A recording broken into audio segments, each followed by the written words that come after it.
So following on from John's previous video regarding alternative fuels, I'm just going to talk about the different types of hybrid drives. There's generally two main ones, and the series and parallel one which I'll cover. So this is a plan of the vehicle laid out from above.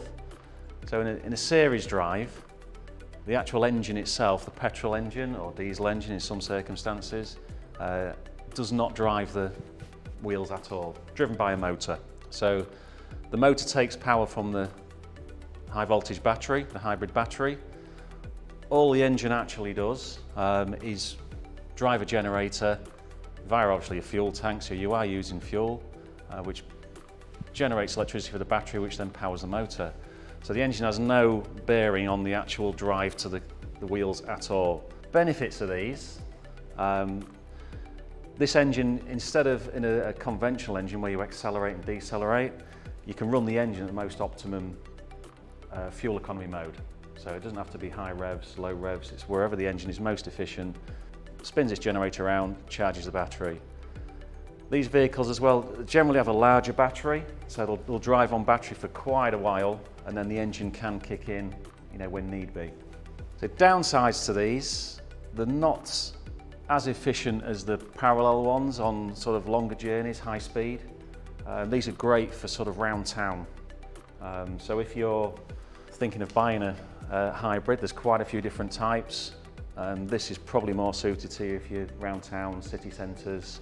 You can avoid congestion charges as well, because it'll run on EV rather than actual engine as well. So the only biggest issue with these is the engine can't supply any additional drive for the motor. And it only uses the HV battery, that's all. You can use smaller fuel tanks. An example of this, you have your extended range sort of hybrid electric vehicle, so the BMW i3 that uses this kind of system.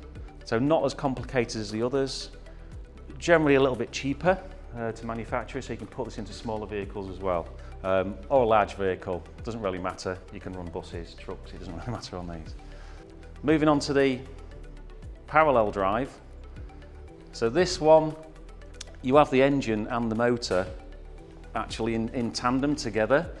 So you can drive the vehicle wheels through a transmission. So here's your transmission. So either the engine can drive it, or the motor can drive it, or a combination of both, depends on demand. So there's a control unit which will decide, depending on what you're doing with your throttle pedal, whether you're going uphill, downhill, etc. It'll run on whichever of these. Both systems use regenerative braking, which effectively means as soon as you take your foot off the throttle pedal, the engine will stop.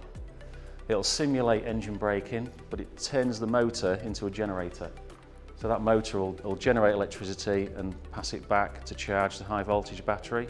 Same in the series unit. So that's no different really between the two.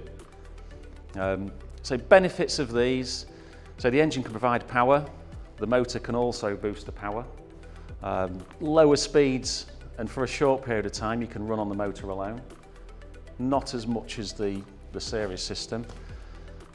You are still using fuel, but so these are better for more sort of motorway speeds. So when you sort of higher speed, more fuel economy. Downside to this compared to that, you can't always run the engine at optimum engine speed. So if you are putting your foot down a little bit, this engine will be revving quite hard, fuel economy will drop, the motor will assist up to a certain point. But from a fuel economy wise, at lower speed, so stop starts really. Stop starts is your issue with these. They're not as economy based as the series system. Moving on to the series parallel. So this is where it's a combination of the both. So Toyota Prius, they've been using this. Toyota's been using this for a long time. And this has the benefits of both systems. So it can just run on the motor. There's normally two motors on the Prius with a little, what they call a power split device. So it can run either on engine or the motor or both, similar to this. But the benefits of these, there's more control over it. So as it says here, engine can drive the wheels, charge the HV battery at the same time. This one can't. It's either driving the engine, engine's either driving the wheels, or and the motor's in a generator. But this one, you could have effectively this motor driving the wheels while the engine's running and still charging the battery. So it's a benefit of both, really.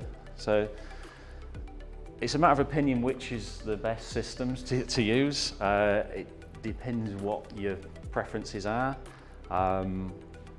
So these blend into things like your mild hybrids, your extended range hybrids, plug-in hybrids. So Toyota, the Prius Plus, uses series parallel system, but they've got a larger HP battery. So it gives you a bit of extended range on just on battery alone, city centres, congestion charges, things like that. Probably great for taxiing, this sort of thing. And again, you get the economy at lower speeds, stop-start, and when you're bombing along down motorways, etc. The series parallel is the way to go at this moment in time, because you get the benefits of both and less of the drawbacks or the restrictions that you can get. Having said that, not on here, you've got your hydrogen cell vehicles, which they will produce electricity, completely clean electricity using hydrogen. The only side effect you get is water. They can be used in series parallel split systems. So you won't be using any petrol at all, no fossil fuels.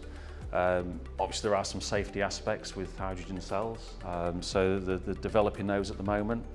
But the manufacturers are going off in different directions. At the moment there's no specific, this is the way forward. Obviously you've got your full electric drives now. So your full electric drives will be similar to this, obviously without the engine. Massive batteries. Some vehicles even have a motor on each wheel, which gives fantastic traction, really good acceleration, excellent economy, and the ranges have been extended quite a bit now, so you can get sort of 300-400 miles now on a vehicle. It's a bit of a guess what's going to be the future. So each manufacturer has their own take on it at the moment. Say Toyota's, I suppose I'm a little bit biased because I work for Toyota for a little bit, but these are probably the way forward at the moment.